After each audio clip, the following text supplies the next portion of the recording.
Welcome back, everyone, to another new episode of Grow Your Path to Wellness.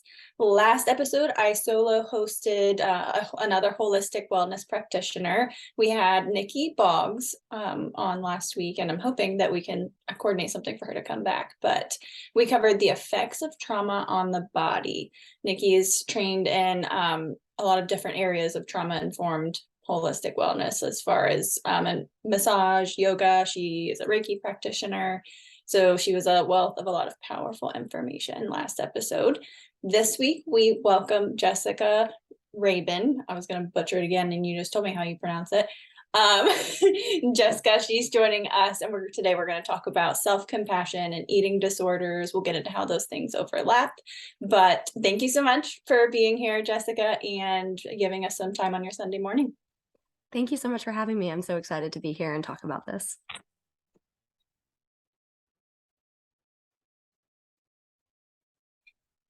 All right, so it wouldn't be our podcast. I was like, oh, yet another TikTok friend that we're bringing on here. So, Jessica, I think that's kind of how we met and connected and got you on here. So thank you for the content that you deliver, because it is so helpful for so many folks, including other mental health professionals.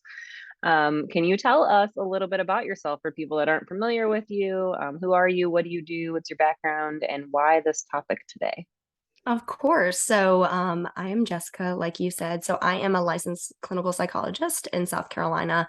I work at a children's hospital, and there I have two different roles. So a day and a half a week, I work outpatient in our adolescent medicine clinic. And there I primarily see like depression, anxiety, eating disorders, and work with LGBTQ plus youth.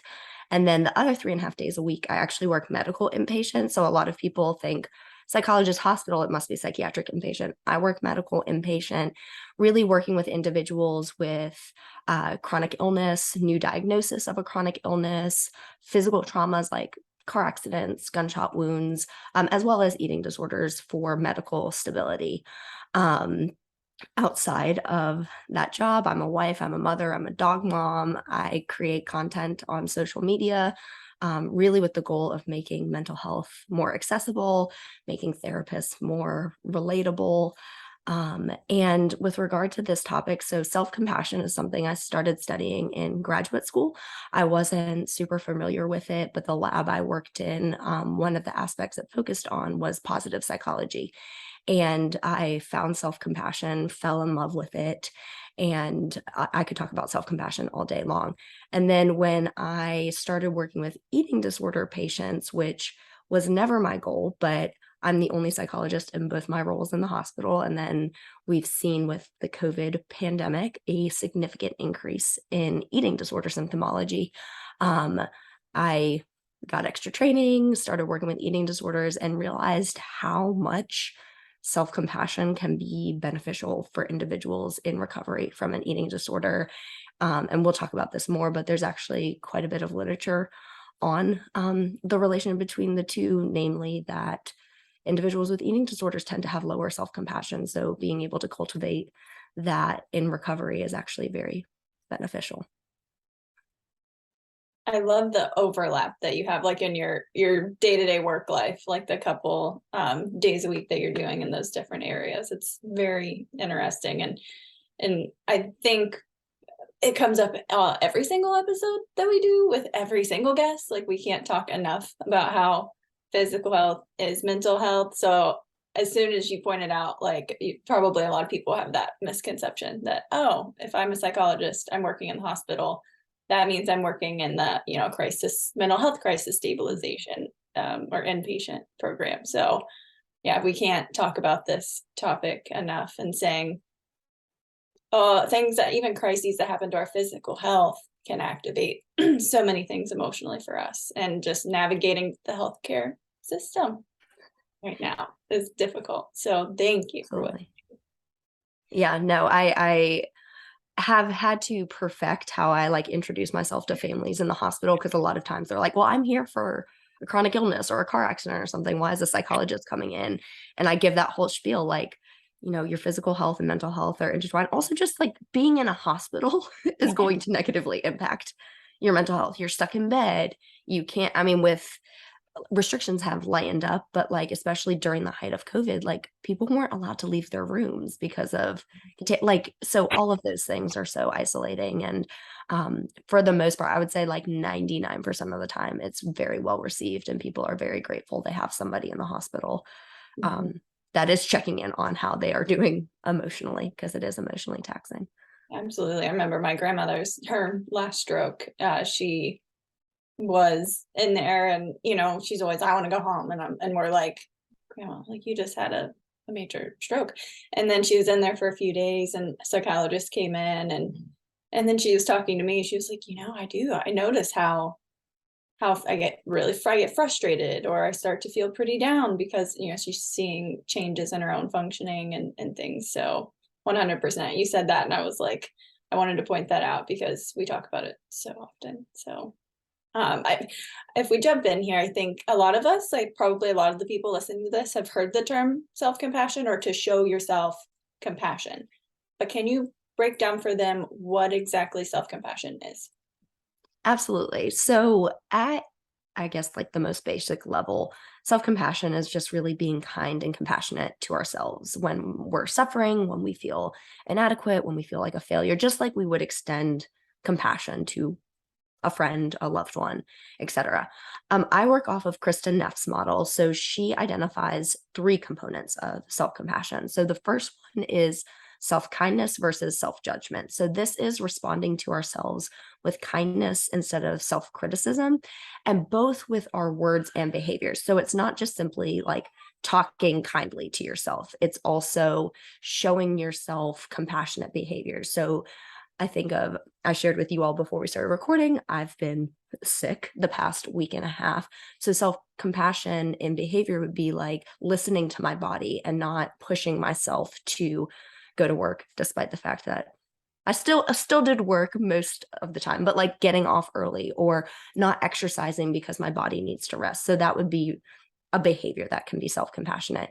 In addition to words, like we are harder on ourselves than we are anybody else. So instead of calling ourselves an idiot for making a mistake, we just identify like, you make a mistake. Mistakes are part of being human. The second component is common humanity versus isolation. And this is the recognition that suffering is really part of the human condition, that we're not alone in our experiences. So not everybody will go through the same exact experiences in life. And then 2 people can go through the same exact experience and have different outcomes or experience it in different ways. But we all suffer. We all have shortcomings. We all have failures. And a lot of times when we're feeling really depressed or hard on ourselves, down on ourselves, we tend to think we're the only ones experiencing that. I mean, you all obviously are mental health professionals. How many times have you worked with somebody with depression, for example? And it's like, nobody understands me. I'm the only one that feels this way. And the reality is that we all go through suffering. So that component is really recognizing that we're not alone. And then the third component of self-compassion is mindfulness versus over-identification. So being mindful and aware of our emotions without judgment, also without suppressing them, which we tend to do with uncomfortable emotions. We don't want to feel it, so we just ignore it. Or in contrast, over-identifying with them. So like, I'll go with, depression again. Like, I feel so bad. I'm never going to feel better. And you just kind of get stuck in that rumination cycle over and over and over again. So yeah, that's a very brief overview, but somewhat comprehensive of self-compassion. I was wondering if you were going to reference Kristin Neff, because I know she's kind of the standard in self-compassion. And it's interesting, as you were talking, my friend, she's been on our podcast before. Her name's Dee. She's a school counselor. But the other day we were talking amongst our friends and she was like, and I'm looking on my wall because as she said it, I wrote it on a sticky note and put it up there. She said, people are giving us more grace than we're giving ourselves. Right. And like, and we all use that intervention in therapy. I'm sure, like, what would your friend say? Would they say that about you? So yeah, I think it's just a constant good reminder, even for us, right? Like we all have emotions and the world doesn't teach us how to regulate or manage them or ride them out, right? And so of course we stuff and we hide and kind of compartmentalize. So yeah, I appreciate you kind of sharing that perspective.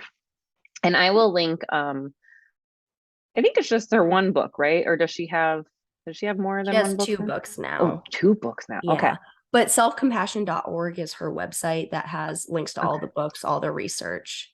Awesome. Okay. I will Yeah, no, definitely I'm link a that if huge anyone's Kristin Neff interested. fan. I always say like my biggest flex in graduate school was I co-authored a paper with her. So I was like, yeah.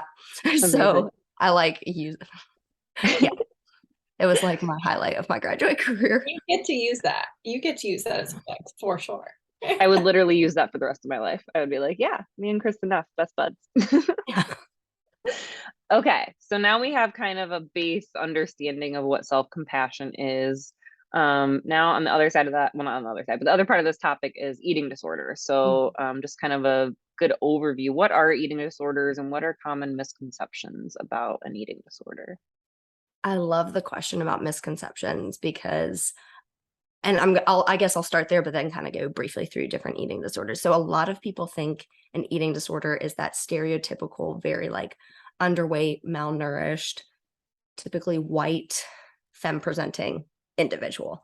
And yes, that is one type of eating disorder. So that characteristic is typically what we think of anorexia. So when we think of traditional anorexia, it is restriction of food intake.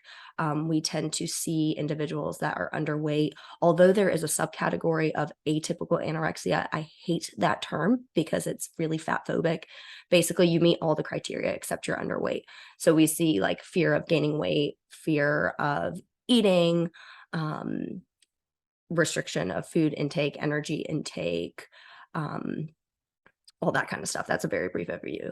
Another restrictive eating disorder that we see is bulimia. So that's where you will see the restrictive behaviors, but then you might also see binging, so eating large quantities of food in a short period of time, and then compensatory behaviors, so purging behaviors. A lot of people, and I guess I should have done like a trigger warning before talking about this, but a lot of people think of purging as only self-induced vomiting.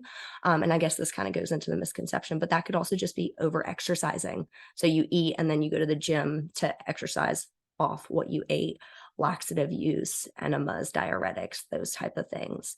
Then we also have other eating disorders, such as binge eating disorder, which is actually the most common eating disorder.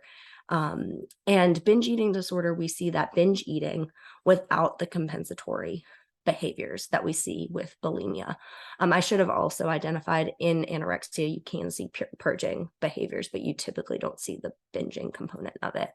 So I guess a misconception about binge eating disorder is that all individuals who binge eat are in larger bodies. Yes, we see a greater proportion of individuals with binge eating disorder in larger bodies, but not all individuals with binge eating disorder are in larger bodies.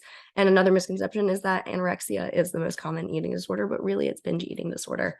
We also have eating disorders like ARFID, which is avoidant restrictive food intake disorder. And this is a newer diagnosis in the DSM-5, which is weird to say now because the DSM-5 came out almost a decade ago at this point. But and that's where we see the restriction of food intake, but it's not due to like body image that we see with anorexia and bulimia.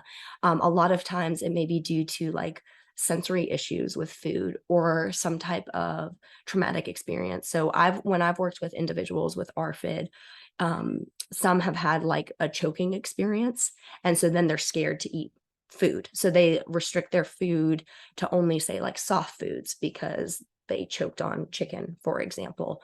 So textures,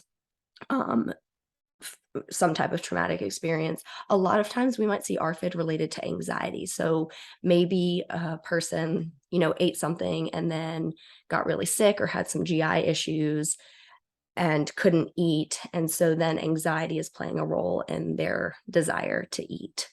Another eating disorder that we see a lot personally, and is becoming more common, but isn't actually in the DSM, is orthorexia. So this is that like obsession with healthy eating or quote unquote clean eating, which doesn't exist because the opposite of clean is dirty, but I won't get into that. So this is like the individuals that, they might be eating quote unquote enough to sustain their body, but it's all lean meats, vegetables, this really acute obsession with, counting macros, or, they can't go out to dinner with friends without bringing their food because they don't know if something would be considered healthy enough. They may be obsessed with like reading labels or comment on what other people are eating. So that's a very brief overview of eating disorders. Other misconceptions that I already haven't touched on, I think a big one is that you can tell if somebody has an eating disorder by looking at them. So not true on either end. Like if somebody is underweight appearing, it does not mean that they have an eating disorder. And if somebody is in a larger body, it also doesn't mean they have an eating disorder. I kind of touched on this with the atypical anorexia, but like you can be in a larger body and still have a restrictive eating disorder, which a lot of people don't see. And unfortunately, since I work in like a medical healthcare system, we see those individuals often being missed because they're initially praised for weight loss. Oh, like you're doing great. And then you look at their growth curve. And I know like people just listening can't see this, but it's like up, up, up, and then like a dramatic drop down. Yet their BMI, which I hate, is still within the normal range. Some other misconceptions, like it's all about food. It's not. Like, yes, with, anorexia and bulimia, particularly orthorexia, like there is that like fear of food, but usually it's due to what the consequence of that is, whether it's weight gain, quote unquote, getting fat. But a lot of times it's about control, or it's, one of my favorite questions to ask my patients is, what are you truly seeking? Because a lot of times it's not weight loss. It's what they think weight loss would bring. If we're talking about restrictive eating disorders, they're seeking self-confidence, they're seeking happiness, they're seeking control. And there's not been many studies done on eating disorders in the pandemic. I think I've only seen one about the increase, but from my interactions, obviously this is not official research, I've seen a lot of individuals say like everything in my life was out of control, and like food and exercise were one thing I could control. I'm sure there's plenty more misconceptions, but I'll pause there. Yeah, I was gonna say, like, as you said the last point, I don't know why my brain wants to reiterate it, but as you were going through those different types, the misconceptions that I don't specialize in this treatment, but I love that you brought up the one where people are fearful of taking in food. It's like not only about weight.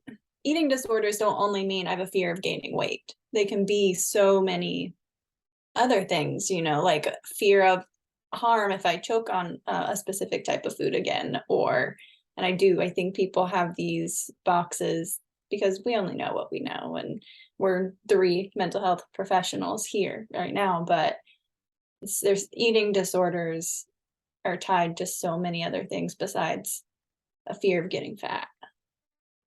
Mental health in general. Yes. I mean, we know the research has proven for decades now, hundreds of years, that there's a stress disease connection. Like we can't ignore that stress is a factor in these things. Jessica, we didn't have this in our bullets, but because we are who we are, and I think you are who you are, I wanted to ask, I thought this might be a good point in the misconceptions. What are some, maybe not misconceptions, but other areas of consideration for diverse populations? You said you work with LGBTQ kids, any cultural components that you can kind of touch on here?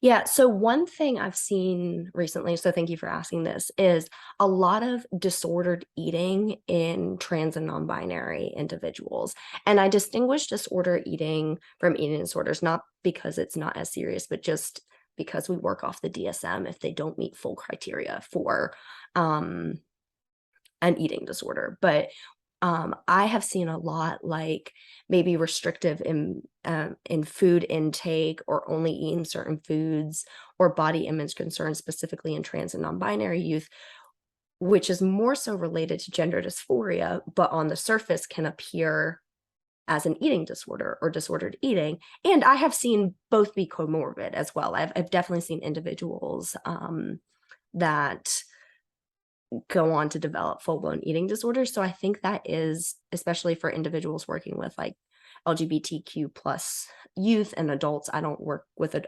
I have a couple adults, but like the oldest I see or can see is usually like 2022. I think that's something to take into consideration or assess for, especially within that gender dysphoria.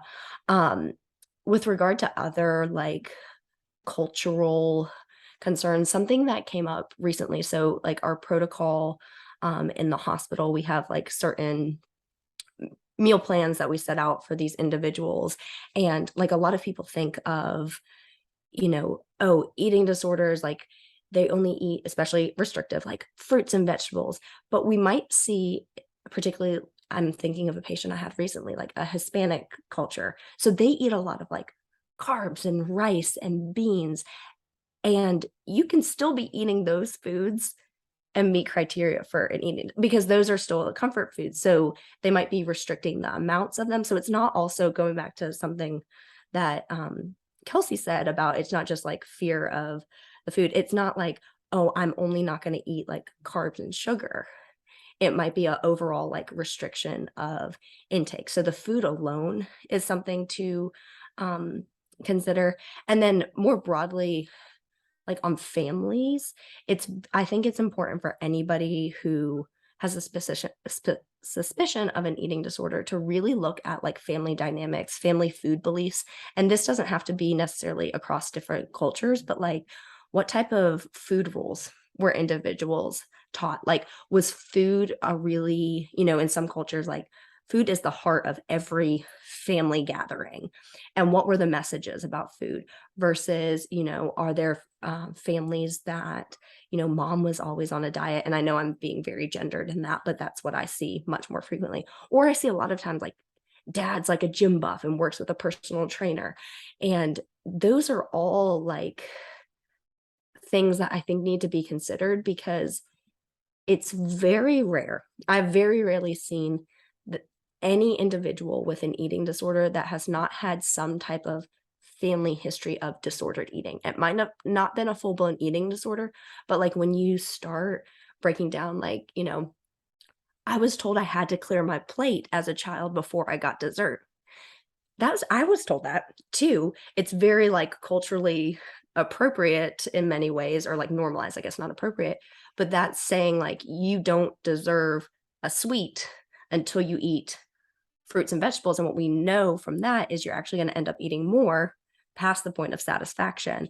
So I don't know if that was like fully on, but that was something that came up when you asked that, and, considering family culture. No, that's amazing. That brought up so many other things for me. And I know I'm not going to get rambly, but I spent a lot of time working with Bridges Out of Poverty. I'm not sure if you're familiar with that initiative, but a lot of it was teaching like different class rules. And so it was like food. I always remember the food one because it's so, I don't know, just easily to translate. So like in poverty, food is, have you had enough? Right? Like, did you get enough of it? It's about how much you can have. And it's like a connecting and a community thing. Where middle class is like, did it taste good? And then upper class is about the presentation of it. So like, did it look pretty on the plate? Right. So that came to mind. And then when you talked about, and the whole time we've been talking about it, I've been thinking about like who, I always say to my clients, whose voice is that? Where is that message coming from? Do you really feel that way, or have you internalized that? So like when you said with the families, like you have to eat everything on your plate, or you have to at least take a bite of it, or, and me, I think it almost conditioned me to like always want a sweet after my meal was over. Cause now I'm always looking for a sweet afterward. And it was because I couldn't have it until I finished my meal. And so I think, yeah, it's definitely important that we look at those family factors. Even like, I've had, adoptees that, or foster children, right? Like they didn't have access to food. So then now they hoard food, or, they overindulge on sweets because they were never allowed to have them, those kind of things. So yeah, thank you for running with my interjected question there that we didn't plan for. I have multiple thoughts, but like Amanda said, I won't go all over the place with that. But I think about my area. I live in a very rural, poor area in Ohio. And I look back and I'm like, holy cow, like the things that you're told, or, not just like if you don't eat everything on your plate, but you go to the grocery store and you look at certain foods and they are like unrealistic. Like we could never buy and have that to eat because poverty. And like, just as those individuals grow up, even if we find people getting out of poverty, you still notice those patterns, those very restricted patterns and views of just different types of food. Even going out to a restaurant, I'll catch myself be like, oh my gosh, like salmon.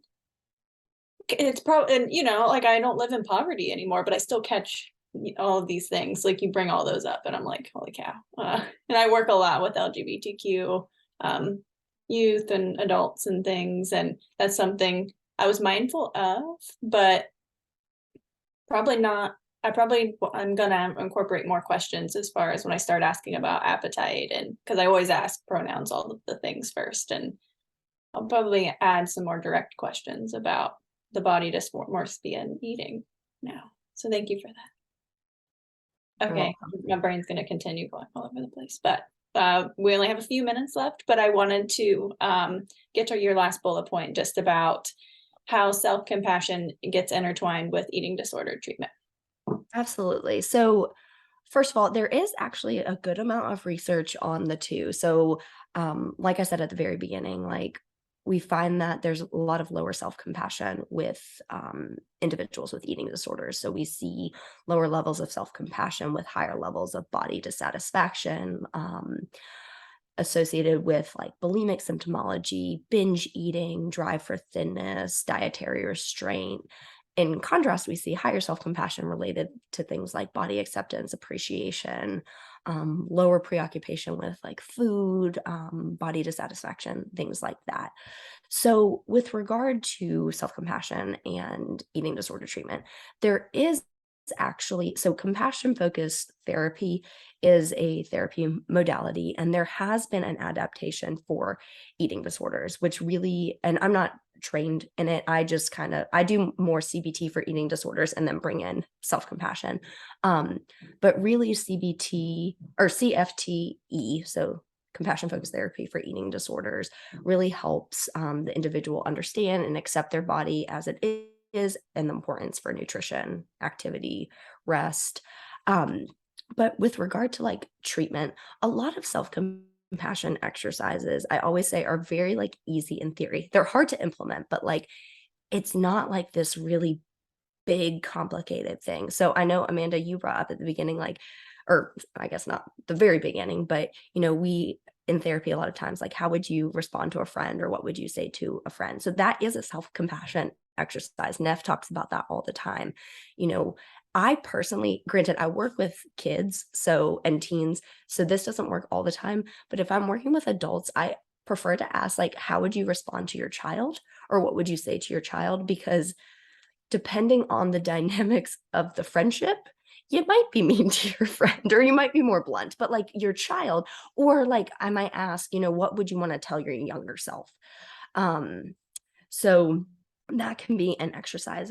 Self-compassion letters are huge across any type of treatment, but particularly with eating disorder treatment, like writing yourself a letter, I think of a lot of times like after like binging or purging, because there's a lot of guilt and shame associated with that. And so instead of, responding critical to yourself, really like writing yourself a letter, or even talking to yourself and, about how, you were struggling and you used the binge or the purging to cope with that. It doesn't mean that you are a failure as a person. It was, X, Y, or Z needs weren't met. It was your go-to coping skill. How can you do different in the future? So there's a lot of ways that we can do self-compassion work. A big thing, the self-kindness versus self-criticism that I do with my patients is distinguishing the eating disorder voice from you. And because a lot of times we think I'm talking like if I was an eating disorder patient, like I am my eating disorder. But in reality, like if you start separating the two, it's easier to talk back. So the eating disorder voice, I encourage my clients, you can name it. You can call it like whatever you want, something evil, or just call it like ED voice. And then what does Jessica say and respond to that? With going back to kind of like the behaviors, one of my favorite questions to ask my clients is like, what do you need right now? And then give it to yourself if it's like within reach. Like, if you're really having a bad body image day, for example, for eating disorder patients, and you're like, I just need to, go outside for a walk to get my mind off this, so I'm not focusing on that. Okay, go and do that. That would be the more behavioral component of self-kindness.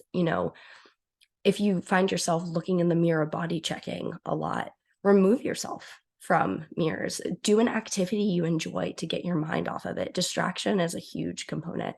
One of our ultimate goals with a lot of eating disorder recovery at the end is more mindful eating and intuitive eating, and self-compassion aligns with that so much. And there's research to show that more self-compassionate people are more intuitive in their eating. So listening to your body and saying, what do I actually want to eat right now? No, my body's really craving that cookie.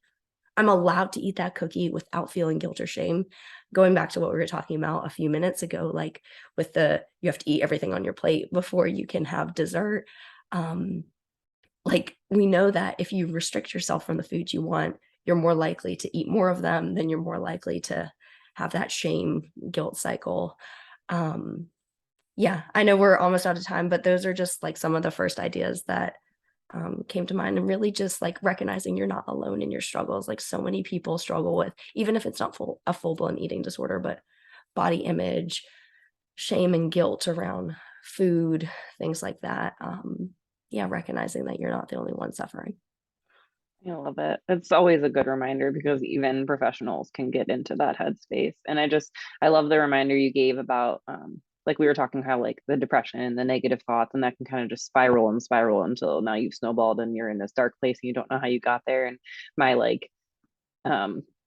my description of that for people, or like analogy for people, is like if your best friend or your child or your spouse was going to run a marathon, right?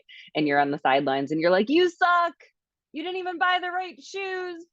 You're never going to make it, right? Like that's not going to help us. So even if that person falls down, it's not helpful to say, see, you fell down, you're not going to make it. So when we make our slip ups, when we have, relapses or lapses, whatever we call them, it doesn't help us to be hard on ourselves, I think is kind of what you're getting at. And that's a perfect reminder. I appreciate what you said about knowing we're not alone. Other than that, was there any other last minute thoughts or mantras or positive statements that you share that you'd like to leave us with? And then where can our people find you? Yeah, no, thank you so much. There's so much more I could probably say, but like we all go through struggles, and this is more towards like my helping professionals or even just people that consider themselves a helper. Like my go-to mantra is helpers need help too. So it's okay to ask for help and reach out if you're struggling, even if you're the person that like everybody sees as like strong and you help everybody else. Because yeah, life has been hard for all of us, but especially the past couple of years. So whatever you're going through, no, you aren't alone. With regard to where people can connect with me, Instagram and TikTok are my two main platforms. So at Jessica Lee, PhD, Lee is Leigh. I also have my own podcast called Psych Talk. It's on Apple Podcasts, Spotify, wherever you get podcasts. And then obviously like on my Instagram and TikTok, I have a beacons link that links to all my other random stuff that I never remember to plug. So you can go there. Perfect. I'm gonna go find it now. Okay. Perfect. I will link it all in the show notes as well. So thank you. We're so appreciative to have you be here. And as always, you are welcome back anytime. If you have another topic you want to chat about and share that with the world, we'd love to have you back. So thank you for being here. Well, thank you all for having me. So as we wrap up here, thank you again for everyone listening. Make sure you turn on your notifications so that you get reminders of every new episode. They're about every 2 weeks on Sundays now. Next week, I am super excited. We have Dr. Julie Pyle, who is my acupuncturist. She's also a chiropractor and she does gua sha. She's very holistic. And she will be coming to talk about acupuncture and mental health and how that can support you. So thank you everyone for listening, and we will see you next time.